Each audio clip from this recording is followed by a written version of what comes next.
పూర్తిగా ఎక్స్ప్లెనేషన్ చేసి చూపించాను నేను.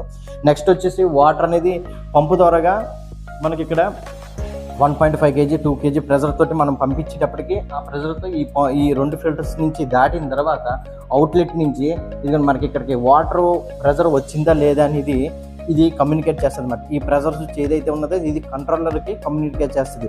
వాటర్ వచ్చింది అని అన్న తర్వాత ఇక్కడ నుంచి పాస్ అయిన కమ్యూనికేషన్ ఏదైతే ఉందో తర్వాత ఫ్రీ ఫిల్టర్స్ అన్నమాట. మీరు చూసినట్లయితే కనుక ఇది నేను ఓపెన్ చేశాను ఫ్రీ ఫిల్టర్స్. ఇది ఈ విధంగా ఉంటుంది. వాటర్ అనేది ఇలా లోపలికి వెళ్తుంది. వెళ్ళిన వాటర్ ఇలా బయటకు వస్తుంది అన్నమాట క్లీనింగ్ అయ్యే ప్రాసెస్లోని. అంటే ఈ మూడు ఫిల్టర్స్ ఏం చేస్తుంది అంటే వాటర్ని ముందుగా ఫ్రీ ట్రీట్మెంట్ చేస్తుంది అన్నమాట. ఫ్రీ ట్రీట్మెంట్ అంటే మట్టి, బురద, సస్పెండెడ్స్, ప్రాక్టికల్స్, క్లోరిన్ ఇవన్నీ ఏవైతే ఉన్నాయో వీటిని ఫస్ట్ కొంట తీయడానికి ఉపయోగించేటువంటి ఫ్రీ ఫిల్టర్స్ అన్నమాట. Water free treatment. నెక్స్ట్ అయిన తర్వాత ఈ ఇన్లెట్ ఏదైతే ఉన్నదో ఇన్లెట్ నుంచి ఈ హై ప్రెషర్ పంప్స్ అన్నమాట.